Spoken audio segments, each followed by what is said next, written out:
I'm here to talk to you about the problem of slavery. It didn't end in the 1860s. It's a social malady that's with us today, and it's increasing in its scope and virulence. The desire to enslave our fellow man is unfortunately intrinsic to the human character.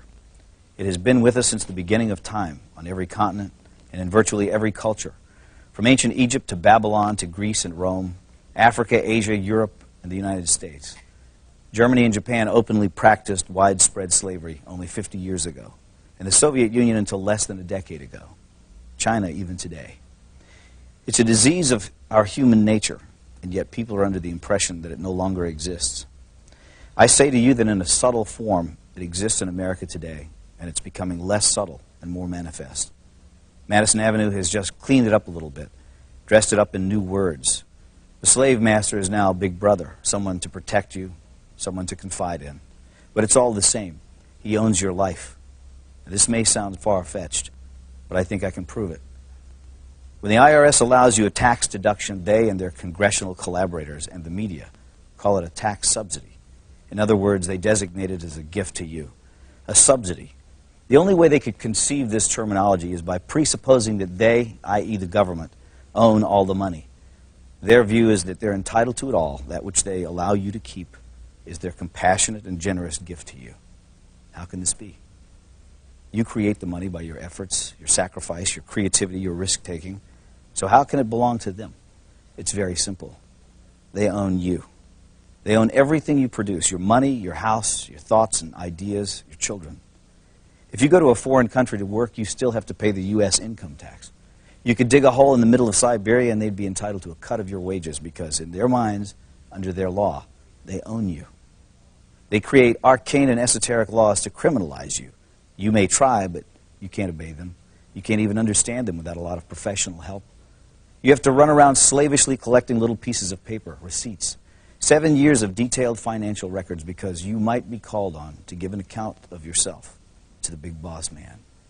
And if you've made a mistake, he can take everything you have. He loves it that way. That's total power over you, slavery. I don't remember when we, the people, signed over ownership of ourselves. It just gradually happened by them taking more and more of our freedom.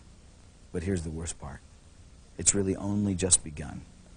In this modern age, the information age, getting your money is not enough, even though money, don't let anyone deceive you, is the material source of your freedom. Now, however, they want your mind. If you deviate in your thinking, if you commit one of the 10,000 taboos, and they perceive your actions as a threat, they'll come out and kill you. It was the thought police who killed the children at Waco and Ruby Ridge. Neither David Koresh nor Randy Weaver, whatever things might be said about them, had ever mugged anyone, robbed a 7-Eleven, or committed forcible rape or murder. But they did have unorthodox views, and therefore it was necessary to round them up and deal with them. Whatever their crimes were, they could have been arrested and tried openly in a court of law. But that was not the aim of certain factions in the government. These statists wanted a massive demonstration of force to show who was boss. The penalty for resisting is death. After all, we're not free. We belong to the government, and deviant thoughts will not be tolerated. In the aftermath of the horrible Oklahoma City bombing, government propagandists tried to intimidate the people into silence by recklessly linking criticism of the government to acts of murder.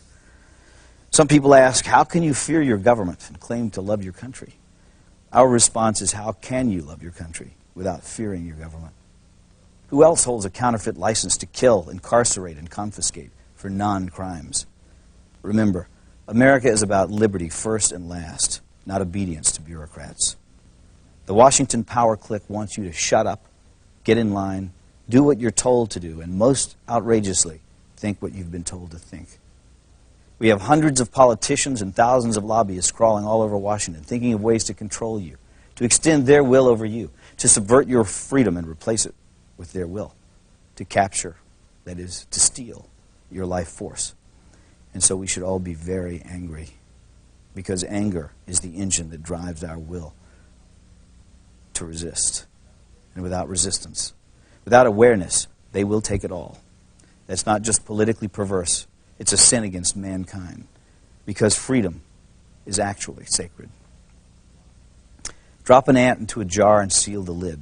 It will spend the rest of its life trying to get out. It has nowhere to go, but it wants to be free. That is its nature. It's the way every living thing is made. Once, a long time ago, I saw something at the zoo, a wolf lying in its cage. I thought about how this magnificent animal is the end product of millions of years of evolutionary design. A nose that could detect the faintest scent, ultrasonic hearing, eyes that could see in the dark, teeth and jaws capable of crushing thick bone, heart and lungs that could run him for hours in a sub-zero blizzard. And yet there he was, lying forlorn and full of despair. He was well fed. He had a clean habitat and water and medical care. So what was the problem? He was sick with the knowledge that his wonderful powers would never be exercised again. And so he lay there, his head on his paws, staring blankly ahead at perhaps some imaginary forest that he could never reach because there were bars around him. They had not killed his body, but they were destroying his soul.